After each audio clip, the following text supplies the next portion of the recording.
Microprocessor और microcontroller professor Shantanu Chattopadhyay ENEC engineering विभाग भारतीय प्रौद्योगिकी संस्थान खड़गपुर व्याख्यान 29 8051 माइक्रोकंट्रोलर कंटिन्यूड।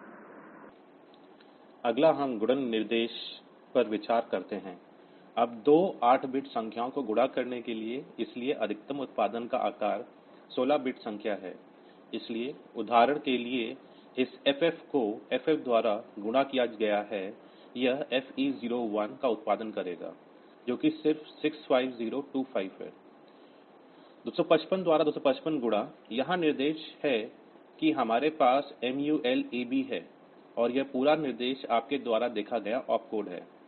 इसलिए हालांकि A B उन्हें अलग से निर्दिष्ट किया गया है, लेकिन हम किसी अन्य ऑपरेंड का उपयोग नहीं करते हैं जो निर्दिष्ट किया जा सकता है, और स्पष्ट रूप से ऐसा लगता है कि A और B के बीच एक गलती है, एक अल्पविराम होना चाहिए, लेकिन ऐसा कुछ नहीं है।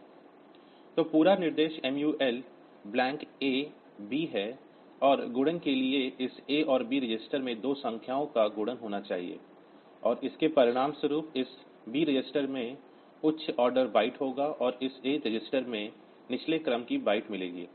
इस विशेष गुणन उदाहरण के लिए हमारे पास यह 0 1 है, यह A रजिस्टर पर जाएगा और FE उस B रजिस्टर पर आ जाएगा, ताकि कोई दूसरा तरीका न हो जिससे आप 8051 में गुणा कर सकें। डिवीजन DIV AB का उपयोग करके डिवीजन ऑपरेशन का प्रदर्शन किया, इसलिए यहाँ भी हमारे पास अन्य ऑपरेंड को निर्दिष्ट करने का कोई अन्य तरीका नहीं है। इसलिए यह A को B से विभाजित करेगा और A को भागफल मिलता है और B को शेष मिलता है, इसलिए यह तय हो गया है। और अतिप्रवाह OV बिट का उपयोग 0 त्रुटि स्थिति में विभाजित करने के लिए किया जाता है। यदि कोई अतिप्रवाह है तो विभाजन ऑपरेशन, अगर यह OV बिट सेट है तो इसका मतलब यह होगा कि 0 त्रुटि से विभाजित था और यह कैरी हमेशा 0 पर सेट होगी, भले ही कैरी की स्थिति सेट की गई हो 0 से, ताकि डिवीजन ऑपरेशन हो। तो हमें गुणा भाग मिला है। यदि आप 8085 याद है तो हमारे पास 8085 में कोई गुणा विभाजन ऑपरेशन नहीं है, लेकिन 8051 में हमें गुणन और विभाजन मिला है। हालांकि प्रकृति में केवल 8 बिट है, इसलिए यदि आप एक उच्च आकार गुणा चाहते हैं तो आपको कुछ गुणा एल्गोरिथ्म का पालन करना होगा, जिसके द्वारा आप एक बार में 8 बिट संख्या को गुणा कर सकते हैं।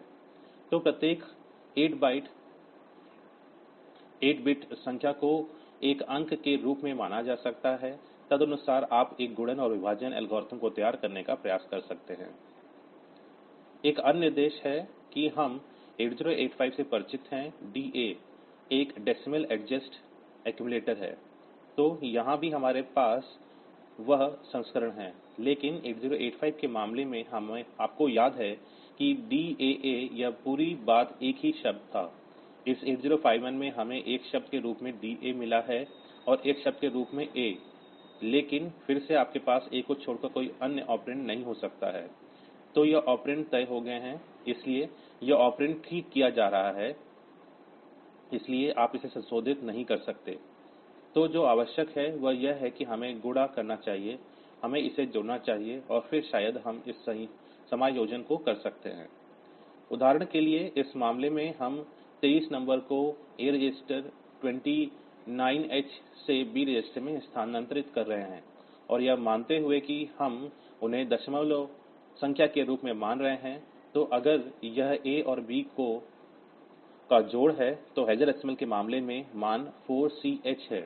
तो इस विशेष उदाहरण में हम चाहते हैं कि हम एक दशमलव जोड़ करेंगे जो 9 प्लस 3 12 है, इसलिए 2 यहाँ है और 1 को ले जाया जाएगा। फिर 2 प्लस 2 4 प्लस 1 5 होगा, इसलिए हम जिस परिणाम की उम्मीद करते हैं वह 52 है। लेकिन यदि आप एक सामान्य जोड़ ऑपरेशन करते हैं तो आपको ऐड A B मिलेगा, जहां यह हमें 4C हेक्स देगा। और जैसे कि हम जानते हैं कि हेक्साडेसिमल संख्या से संबंधित बीसरी संख्या में रूपांतरण के लिए हमें जोड़ने के बाद निचले क्रम के निबल में 6 जोड़ना होगा। तो 6 जोड़ा जाता है, इसलिए 4C के साथ 6 जोड़ा जाता है, इसलिए 4C में संख्या आप यह 52 हो जाएगी। तो इस तरह हम BCD में परिवर्तन करने के लिए इस दशमलव समायोजन निर्देश कर सकते हैं। लॉजिकल इंस्ट्रक्शंस, हमारे पास AND OR XOR और NOT जैसे तर्क निर्देश हैं। तो ये बिटवाइज़ लॉजिकल ऑपरेशन हैं। हम एक बिट को साफ कर सकते हैं, तो हम एक रजिस्टर को घुमा सकते हैं। एक रजिस्टर को बिना कैरी आदि के माध्यम से घुमाया जा सकता है, फिर हमें स्वैपिंग निबल की स्वैपिंग मिल गई है। इसलिए यह तर्क निर्देश वे PSW रजिस्टर में झंडे को प्रभावित नहीं करते हैं। इसलिए यह नोटिस करना बहुत महत्वपूर्ण है कि यह तर्क निर्देश PSW झंडे को प्रभावित नहीं करेंगे, इसलिए हमें इस जांच को करते समय सावधान रहना होगा। तो ANL AND तर्क के लिए है जो बिट वाइज जोड़ ऑपरेशन करेगा। हमें OR तर्क के लिए ORL, XOR ऑपरेशन के लिए XRL और पूरक के लिए CPL मिला है। तो ये ऐसे उदाहरण हैं जिनके द्वारा यह तार्किक संचालन किया जाता है। फिर हम तर्क का एड्रेस मोड देखेंगे, तो हम कर सकते हैं यह ANL है एंडिंग निर्देश।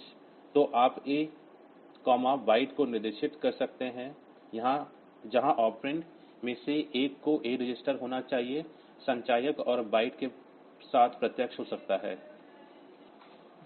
तो आपके पास एक सीधा 8 बिट नंबर हो सकता है, आपके पास R0 R1 के माध्यम से रजिस्टर अप्रत्यक्ष मोड हो सकता है, या आपके पास तत्काल नंबर हो सकता है।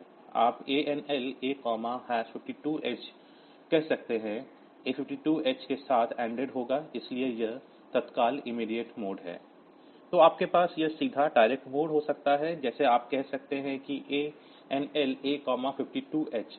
तो इसका मतलब है कि A मेमोरी लोकेशन 52 की सामग्री के साथ ANDed होगा। तो यह है कि कैसे एंडिंग किया जाएगा, तो यह डायरेक्ट मोड है। तब हमें यहाँ रजिस्टर अप्रत्यक्ष मिला है, तो हम उस तरह R0 R1 के संदर्भ में लिख सकते हैं। तो आप ANL A R0 इसलिए R0 और R1 लिख सकते हैं, इसलिए आप उन दो रजिस्टरों का उपयोग कर सकते हैं। फिर आपके पास रजिस्टर अप्रत्यक्ष या आपके पास डायरेक्ट रजिस्टर मोड हो सकता है। तो आप ANL A R0 कह सकते हैं, तो R0 A रजिस्टर के साथ ANDed होगा। तो इस तरह से हमारे पास अलग अलग AND तार्किक निर्देश हो सकते हैं, या हम बाइट कर सकते हैं अन्य तरीका है। तो यह गंतव्य है। तो प्रत्यक्ष बाइट और A बाइट स्थिरांक निर्दिष्ट किया जा सकता है और बाइट हैश स्थिरांक भी। हमारे पास CPL A की तरह यह पूरक निर्देश हो सकता है, A रजिस्टर पूरक होगा और हमें वहां मूल्य मिलेगा। तो हम अन्य को प्रभावित किए बिना व्यक्तिगत बिट को कम करने के लिए मजबूर कर सकते हैं। तो यह एक एकल प्रकार की चीज है। तो ANL PSW 0xE7 E7 bit pattern 11100111 है। इसलिए जब आप PSW के साथ एंडिंग करते हैं, तो PSW इन दो बिट्स को 0 पर सेट किया जाएगा। बाकी बिट्स PSW रजिस्टर का पिछला मान होता है। आप व्यक्तिगत बिट को बल दे सकते हैं, जैसे आप ORL PSW 0x18 कह सकते हैं। तो ये दोनों बिट्स PSW रजिस्टर में बिट्स के पिछले मान में से एक में सेट हो जाएगा। तो यह तब उपयोगी होता है जब आप रजिस्टर बैंक को बदल रहे होते हैं जहां आपके पास 4 रजिस्टर होते हैं। तो अन्य PSW बिट्स को प्रभावित किए बिना यदि आप इस बैंक को बदलना चाहते हैं, तो आप इस OR निर्देश का उपयोग कर सकते हैं और AND निर्देश का उपयोग कर सकते हैं। तो बिट पैटर्न के आधार पर आप इसी तरह सेट करना चाहते हैं, आप XRL इंस्ट्रक्शन द्वारा बिट्स पूरक कर सकते हैं। तो यह केवल P1 के PSW के इस बिट नंबर 6 को पूरक करेगा। अन्य तार्किक निर्देश जो हमें मिले हैं वह है clear, rotate left, rotate right, rotate left with carry, जिसमें कैरी प्रभावित होता है। RL निर्देश कैरी को प्रभावित नहीं करेगा, लेकिन RLC निर्देश कैरी को प्रभावित करेगा। RR करेगा रोटेट राइट, RRC कैरी के जरिए रोटेट राइट करेगा। स्वैप एक्यूमुलेटर निबल को स्वैप करेगा। अन्य निर्देश जो हमारे पास हमने 8085 में देखे हैं, वे घुमाव भी वही है जो हमने 8085 में मिले हैं, लेकिन एक्यूमुलेटर के दो निबल को स्वैप करते थे। क्लियर A सभी बिट्स को 0 पर सेट करेगा या अक्सुमुलेटर सभी बिट्स को 0 पर रीसेट करेगा। तो आप क्लियर बाइट भी कह सकते हैं जहां बाइट एक प्रत्यक्ष मोड में निर्दिष्ट है, तो आप बाइट निर्दिष्ट कर सकते हैं। तब क्लियर RI, इसलिए यह I 0 से 7 हो सकता है, वे सभी रजिस्टर R0 से R7 आ सकते हैं, इसलिए हम इन सभी रजिस्टर को निर्दिष्ट कर सकते हैं। तब क्लियर RI, इसलिए यह रजिस्टर अप्रत्यक्ष मोड में है। तो आप कुछ मेमोरी लोकेशन को क्लियर कर सकते हैं, तो इस तरह से आप कुछ मेमोरी लोकेशन के बिट्स को क्लियर कर सकते हैं। यह RLA निर्देश है, इसलिए जैसे कि मैं बता रहा था कि यह बाईं ओर घूमेगा, तो यह MSB जो आपके पास है LSB स्थिति में आएगी और ये बिट एक संख्या से स्थानांतरित हो जाएंगे। यह गलत है, यह RL होना चाहिए। फिर RR राइट रोटेट करेगा, जो ये बिट्स यहाँ जाएगा और ये बिट्स यहाँ आएगा। LSB MSB की स्थिति में आ जाएगा, इसलिए यह रोटेट राइट है। फिर RRC, इसे कैरी के माध्यम से दाईं ओर घुमाया जाता है, तो यह कैरी MSB की स्थिति में आता है, यह LSB कैरी की स्थिति में आ जाता है और बाकी बिट्स को स्थानांतरित कर दिया जाता है। फिर इसी तरह हमारे पास RLC हो सकता है, जहां यह कैरी LSB में आएगा, MSB कैरी करने जाएगा और बाकी बिट्स शिफ्ट हो जाएंगे। तो ये ऐसे उदाहरण हैं जिनके द्वारा हम यह काम कर सकते हैं। तो यहाँ आपको यह सेट B निर्देश मिलता है जो एक विशेष बिट सेट करने के लिए है। तो सेट BC कैरी बिट को 1 पर सेट करेगा। शिफ्ट बाएं की तुलना 2 से गुणा करने और शिफ्ट राइट की तुलना 2 से विभाजित करने के रूप में की जाती है। इसलिए यदि आप इसे किसी संख्या में 2 से गुणा करते हैं तो यह एक स्थिति में बाएं शिफ्ट हो सकता है, और यदि आप 2 से विभाजित कर रहे हैं तो यह एक स्थिति में दाएं स्थानांतरण है। तो यह एक उदाहरण है। पहला निर्देश MOV A3, इसमें हम अक्सुमुलेटर में तत्काल नंबर 3 प्राप्त करते हैं, फिर हम कैरी को साफ़ करते हैं और फिर हम कैरी के माध्यम से बचे एक RLC निर्देश को निष्पादित करते हैं। तो क्या होता है, यह कैरी लीस्ट सिग्नीफिकेंट स्थिति में आ जाएगा और यह एक अगली स्थिति में स्थानांतरित हो जाता है। परिणामस्वरूप हमें मिलने वाली संख्या 6 है। आप देखते हैं कि यह 2 से गुणा है। यदि आप एक बार फिर कदम बढ़ाते हैं तो क्या होगा, इसलिए एक और 0 स्थानांतरित हो जाएगा, तो यह 11 एक और स्थिति में स्थानांतरित हो जाते हैं। तो आप संख्या को 12 पर लाते हैं, तो यह 6 2 12 से गुणा होता है। तो ये वास्तव में 2 से गुणा कर रहे हैं। दूसरी तरफ यदि आप RRC को कैरी के माध्यम से दाईं ओर घुमाते हैं तो बिट्स दाईं ओर स्थानांतरित हो जाते हैं और आपको नंबर 12 को 2 से विभाजित किया जाता है, इसलिए 6 प्राप्त करें। तो यह उपयोगी है, इसलिए कई अनुप्रयोगों में गुणा और भाग में वे 2 की शक्तियों से हैं और परिणामस्वरूप महंगा गुणा डिवीजन ऑपरेशन के लिए जाने के बजाय हम इस रोटेट प्रकार के निर्देश के लिए जा सकते हैं, जिसके लिए कम संख्या घड़ी चक्र की आवश्यकता होती है। यह सिग्नल प्रोसेसिंग अनुप्रयोगों के लिए विशेष रूप से सच है, जहां हम ऑपरेंड के मूल्य के रूप में 2 से कई गुणा और विभाजन मिला है। तो यह स्वैप निर्देश है, तो स्वैप निबल्स को स्वैप करेगा।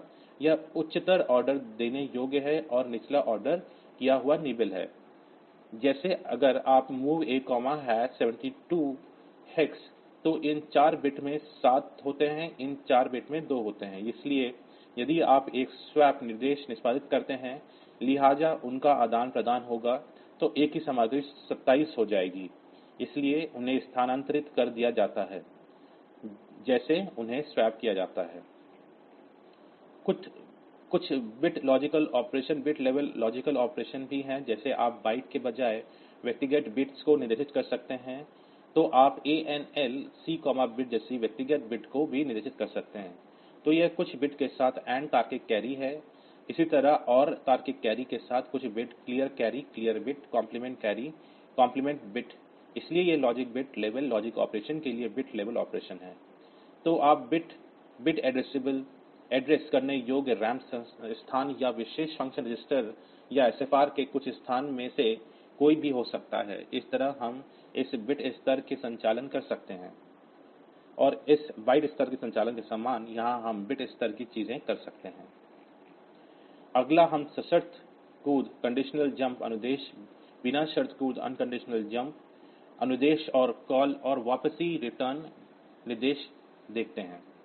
अनकंडीशनल जंप, इसलिए हमने देखा है कि छोटी छलांग के लिए यह सजमप निर्देश है और यह 8 बिट 2 के पूरक नंबर के साथ सापेक्ष रिलेटिव एड्रेस है और यह माइनस 128 से 127 स्थान पर जा सकता है। फिर हमें लजमप एड्रेस 16 बिट एड्रेस जो लॉन्ग जंप है और वहाँ आजमप है जो एक 11 बिट पता है, इसलिए ऑफसेट 11 बिट है। तो यह रेंज 2 किलो है, प्रोग्राम मेमोरी के 2 किलो ब्लॉक में आप कूद सकते हैं। जंप A DPTR, तो यह लंबे समय से अनुक्रमित कूद है। तो उस A मान के साथ DPTR जोड़ा जाएगा और उस A मान को प्रोसेसर उस विशेष पते पर ले जाएगा। तो आप इस तरह से कुछ छोटे अनंत लूप बना सकते हैं। तो वास्तव में क्या होता है कि कई माइक्रोकंट्रोलर एप्लिकेशन जैसे कि तापमान की निगरानी प्रणाली कहते हैं, इसलिए यह एक कमरे के तापमान को नियंत्रित करता है ताकि यह प्रोग्राम लगातार तापमान मूल्यों को महसूस करे और तदनुसार हीटर या कूलर को नियंत्रित करे।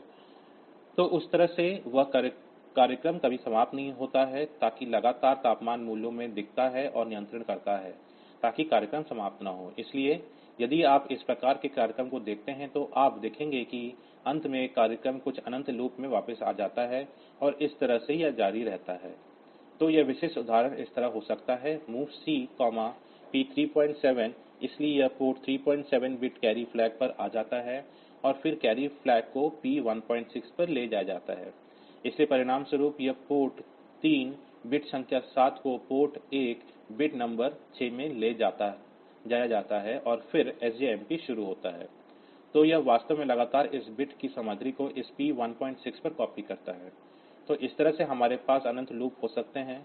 तो सजमप निर्देश का प्रकार, तो वे सहायक हो सकते हैं। यदि यह कार्यक्रम काफी छोटा है तो हमारे पास इस सजमप प्रकार का निर्देश हो सकता है। फिर यह मेमोरी रीलोकेबल कोड है, इसलिए यह मेमोरी रीलोकेबल है। तो कुछ पोर्ट यहाँ की तरह हैं, तो यह कोड इस लजमप शुरुआत की तरह मेमोरी विशिष्ट है। तो यह 8000 है, इसलिए अगली बार जब प्रोग्राम को किसी अन्य पते से लोड किया जाता है तो यह लजमप प्रारंभ सही ढंग से काम नहीं करेगा जैसे कि हमने पहले चर्चा की है। लेकिन जब यह दूसरी तरफ सजमप निर्देश है तो इसे देखें, इसलिए यह फिर से स्थानीय है इस अर्थ में कि हमने इस निर्देश को कोड करते समय देखा है। इसलिए हम इस बिंदु से उस दूरी की ओर ध्यान दें जहां आप कूदना चाहते हैं, इसलिए उस मूल्य को निर्देश के भाग के रूप में रखा जाता है। तो उस मान को प्रोग्राम काउंटर में जोड़ा जाएगा और सिस्टम उस पते पर कूद जाएगा। इसलिए यह लजमप निर्देश है, इसलिए वे गैर पुनः स्थानीय कोड का उत्पादन करते हैं, जबकि ये सजमप निर्देश वे फिर से स्थानीय कोड का उत्पादन करते हैं। इसलिए हम जंप टेबल भी रख सकते हैं। तो यह DPTR जंप टेबल, तो A रजिस्टर में कहते हैं कि हमें यह इंडेक्स नंबर मिल गया है, तो हम बाएं घूमते हैं। तो बाएं A को घुमाएं ताकि सूचकांक संख्या 2 से गुणा हो जाए और फिर हम जंप टेबल के इन सभी मामलों को केस 0, केस 1, केस 2, केस 3 डालते हैं, इसलिए यहां डाल दिए गए हैं। अब इन निर्देशों में से प्रत्येक वे 2 बाइट लेंगे। तो अगर यह जंप टेबल एड्रेस 9000 है तो यह पर है, इसलिए पहले एक के लिए एक मूल्य यह सूचकांक संख्या 5 है। तो 5 का मतलब है कि 2 से गुणा किया जाएगा, इसलिए यह 10 है। इसलिए यह DPTR प्लस 10 पर कूद जाएगा। तो DPTR प्लस 10 वास्तव में केस 5 के अनुरूप होगा क्योंकि इनमें से प्रत्येक आजमप निर्देश में 2 बाइट होंगे।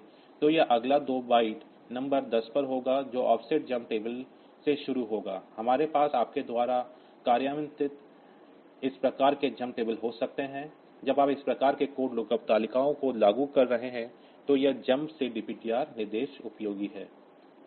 फिर हमें सशर्त छलांग मिली है, तो इन निर्देशों के कारण ही स्थिति उत्पन्न होने पर छलांग लगेगी, अन्यथा कार्यक्रम जारी रहेगा।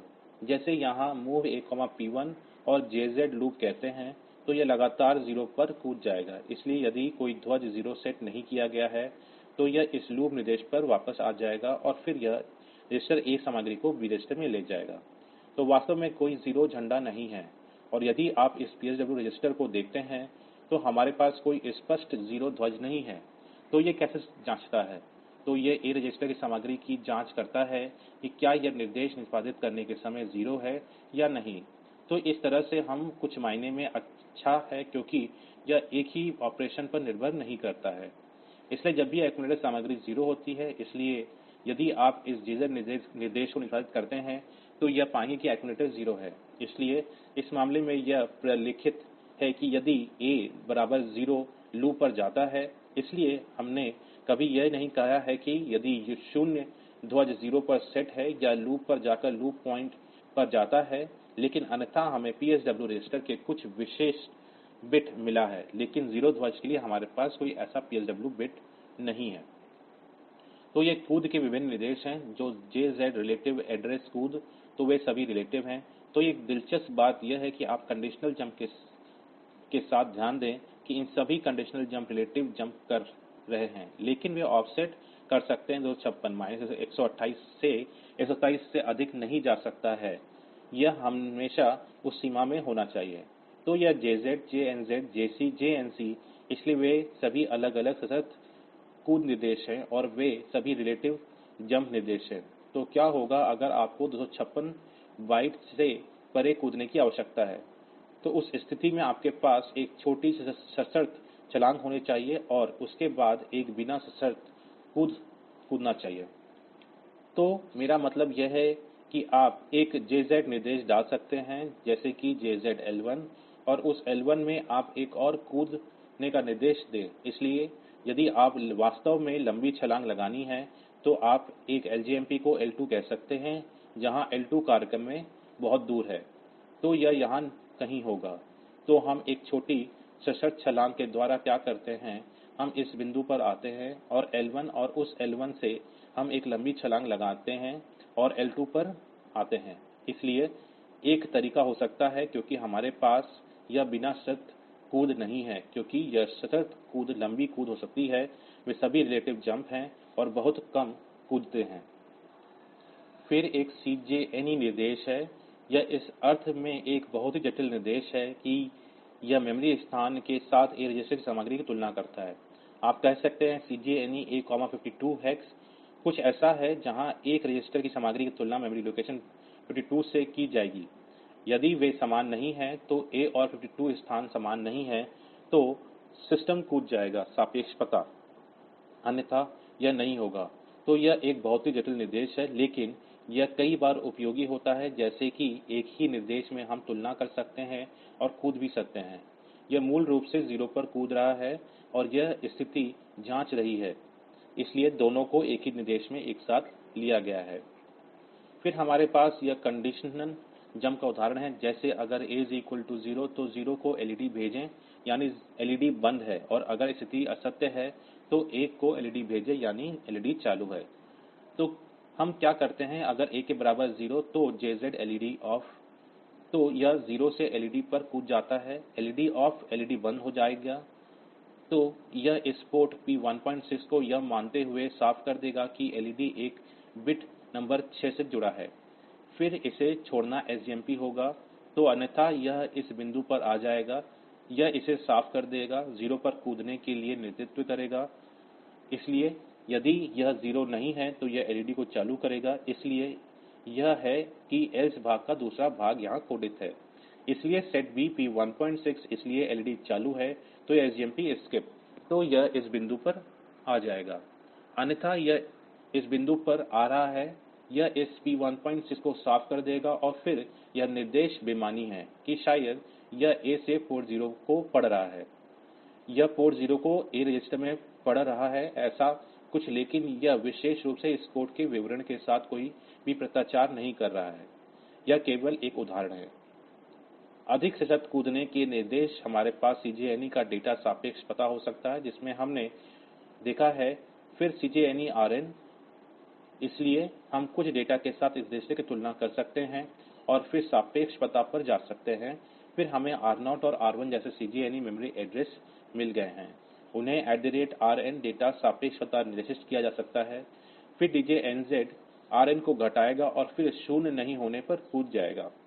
तो यह फिर से एक और जटिल निर्देश है, इसलिए आमतौर पर जब आप कुछ लूप निर्देश कार्यकारी होते हैं जहां आपने देखा है कि हम लूप काउंटर को कम करने की कोशिश करते हैं और यदि लूप काउंटर 0 नहीं है तो हम वापस शुरू करते हैं लूप फिर से।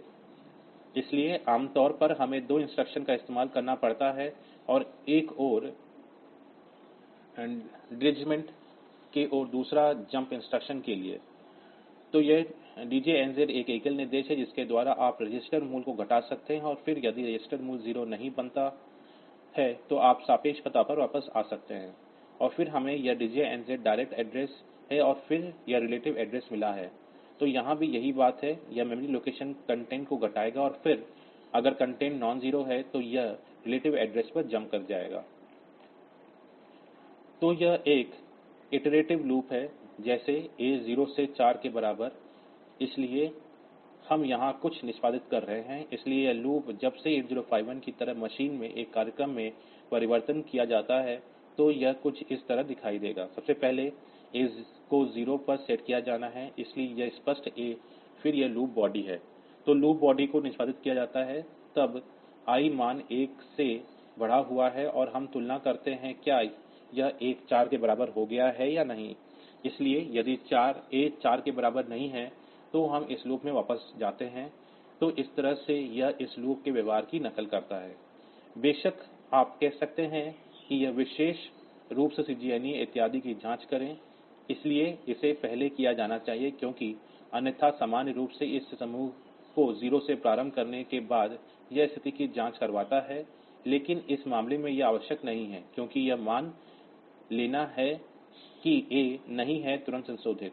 तो यहाँ एक मान 0 है, इसलिए इस चेक को शुरू करने का कोई मतलब नहीं है, तो यह ठीक है। तो यह इस विशेष भाग के लिए ठीक काम करेगा। दूसरी ओर यदि आपको एक लूप मिला है जो नीचे उतरने के रास्ते में जाता है तो A के बराबर 4 से नीचे 0 अवरोही लूप है। उस कहने के लिए हम रजिस्टर R0 को 4 से इनिशियलाइज़ करते हैं और फिर हम कहते हैं DJNZ R0 लूप, इसलिए R0 को घटाएं और 0 पर न कूदें।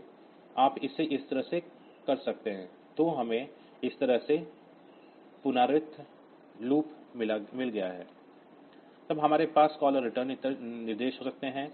तो कॉल जंप के समान है, इसलिए यह ब्रांच करने से पहले स्टैक पर PC वैल्यू को भी पुश करेगा। तो हमें 2 वर्जन मिले हैं, जैसे जंप हमें AJMP और LJMP मिला था, इसलिए हमें ACALL और LCALL मिला है। तो ACALL offset address 11 bit wide है, इसलिए यह PC एड्रेस 11 बिट है और LCALL पता 16 बिट चौड़ा है, इसलिए PC एड्रेस 16 बिट है। कॉल के निष्पादन के दोनों मामलों के लिए समान है, इसलिए ACALL के मामले में यह स्टैक लौटने के लिए प्रोग्राम काउंटर के अगले मूल्य के साथ लोड किया जाएगा और फिर प्रोग्राम काउंटर को यह 11 बिट एड्रेस मिलेगा। और LCALL के मामले में फिर से वही होगा, वापसी के लिए अगला प्रोग्राम काउंटर वैल्यू स्टैक में सहेजा जाएगा और प्रोग्राम कंप्यूटर को 16 बिट पते के साथ लोड किया जाएगा।